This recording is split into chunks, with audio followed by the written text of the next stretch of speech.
돌아온 비하인드 뉴스 이성래 기자와 함께하겠습니다. 자, 이 기자 첫 번째 키워드 볼까요? 네, 첫 번째 키워드 바로 보겠습니다. 관계자 외 출입 금지. 자, 대통령실이 다음 국무회의부터 이진숙 방송통신위원장의 참석을 금지하기로 했습니다. 네. 자, 우선 공무원의 중립 의무를 위반했다며 감사원의 주의 조치를 받았음에도 불구하고 지속적으로 정치적인 발언을 한다는 이유인데, 자, 이유 한번 들어보겠습니다.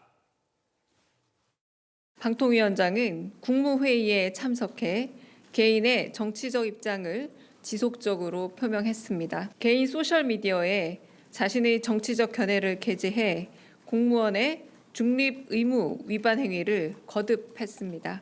이에 현 방통위원장이 더 이상 배석하지 않도록 결정했습니다.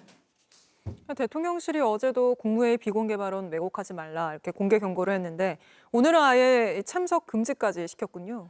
그렇습니다. 그리고 참고로 방송통신위원장은 국무회의 의무 참석 대상은 아니지만 그동안 네. 관례적으로 참석을 해왔죠.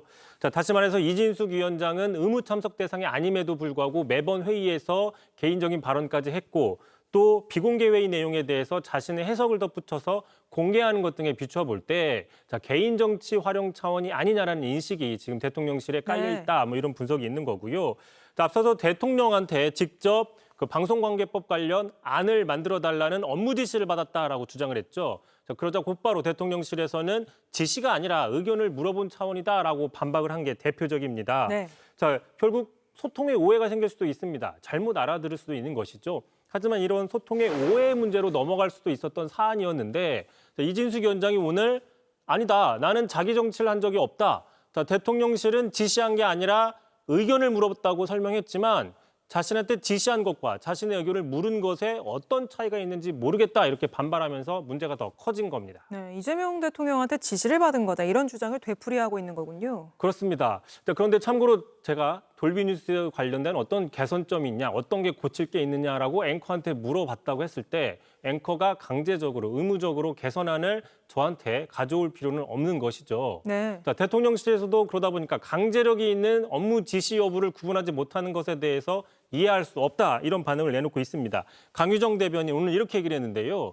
자, 지시와 의견 개진의 구분을 할 수 없는 수준이라면 국무회의에 더욱더 참석할 자격이 없다 이렇게 지적을 한 겁니다. 네, 사실 이진숙 위원장은 보수 유튜브 채널에 나가서 정치적 중립 의무를 위반해서 징계까지 받은 상태 아닙니까? 그러다 보니까 지금 이진숙 위원장이 이재명 정부에 맞서는 모습으로서 강경 보수층의 지지를 노리는 게 아니냐라는 분석이 나오고 있는 겁니다. 네. 참고로 이진숙 위원장은 1년 정도 전이었었죠. 방송통신위원장 인사청문회 당시부터 당시 야당이었던 민주당과 강하게 날석에 맞서는 모습들이 계속 연출됐었는데 자, 눈에 띄었던 것은 당시에 일본군 위안부의 성격을 놓고도 여러 차례 표현이 바뀐 게 눈에 띄는 적이 있습니다. 잠깐 그 장면 보겠습니다. 일본군 위안부는 강제적인 위안부였습니까? 자발적 위안부였습니까? 이게 논쟁적입니까? 논쟁적인 논쟁적인 사안이라는 있습니다. 것은 이 취소하고요. 사안이 개인적인 사건에 대해서는 답변하지 않겠습니다. 이게 개인적인 사건이에요? 일본군 위안부가? 개별적인 사안에 대해서는 답변하지 않겠습니다. 이게 무슨 개별적인 사안입니까? 역사관에 대한 문제이고. 다시 말해 단어 사용이나 어떤 그 표현의 해석 문제를 놓고 논란이 생긴 건 이번이 처음이 아닌 셈이죠. 네, 사실 일본군 위안부가 강제적이냐 자발적이냐 이게 그렇게 어렵게 답변할 질문이 아니다. 이런 비판이 그때도 있었죠. 다음 이슈도 바로 보죠. 자, 두 번째 이슈 바로 보겠습니다. 자, 혁신의 자격. 자, 오늘 국민의힘에서는 안철수 의원이 그만둔 혁신위원장에 윤희숙 여의도 연구원장을 임명했습니다. 네. 하지만 당내에서도 바로 기대감이 낮은 모습이 나오고 있는데 당장 그 지난 5대 혁신안을 추진하다 실패했던 김용태 전 비대위원장은 코미디다 이렇게 지적을 했습니다. 들어보시죠. 국민들께서 코미디라고 보시지 않겠습니까? 국민의힘이 한 달 뒤면 이제 전당대회를 치를 건데 그렇기 때문에 혁신을 지금 출범한다고 한들 저는 국민들께서 와닿지 않을 거라고. 네, 김용태 의원처럼 생각할 의원들도 많을 것 같은데 당내에서는 어떤 얘기들이 오갑니까? 일단 뭐 기대 반 비판 반응이 있지만 윤희숙 위원장 당사자는 일단 혁신의 주체는 당원이라면서 당원 뜻을 받들겠다 이렇게 얘기를 했습니다. 먼저 들어보겠습니다.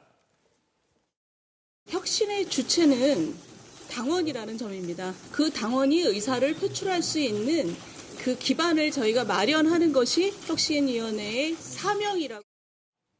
자, 그런데 윤희숙 위원장이 과연 이 혁신위원장의 적임자이냐라는 의문도 나오고 있는 게 사실인데요. 네. 자, 대선 당시 여의도 연구원장 신분으로 그 당내 경선에서 뽑혔던 김문수 후보에게 단일화 마음이 없으면 비껴라 이런 식으로 국민의힘에서는 후보 교체를 처음으로 거론한 지도부급 인사였습니다. 네. 자, 후보 교체를 여론조사 방식으로도 할 수 있다라는 식의 구체적인 대안도 제시한 바가 있었는데, 자, 당원들의 뜻이 가장 크게 반영된 게 바로 당내 경선이죠. 그 경선을 통해서 뽑힌 공식 후보를 교체할 수 있다라고 이야기했는데, 이제 와서는 당원 뜻을 받들어 혁신하겠다.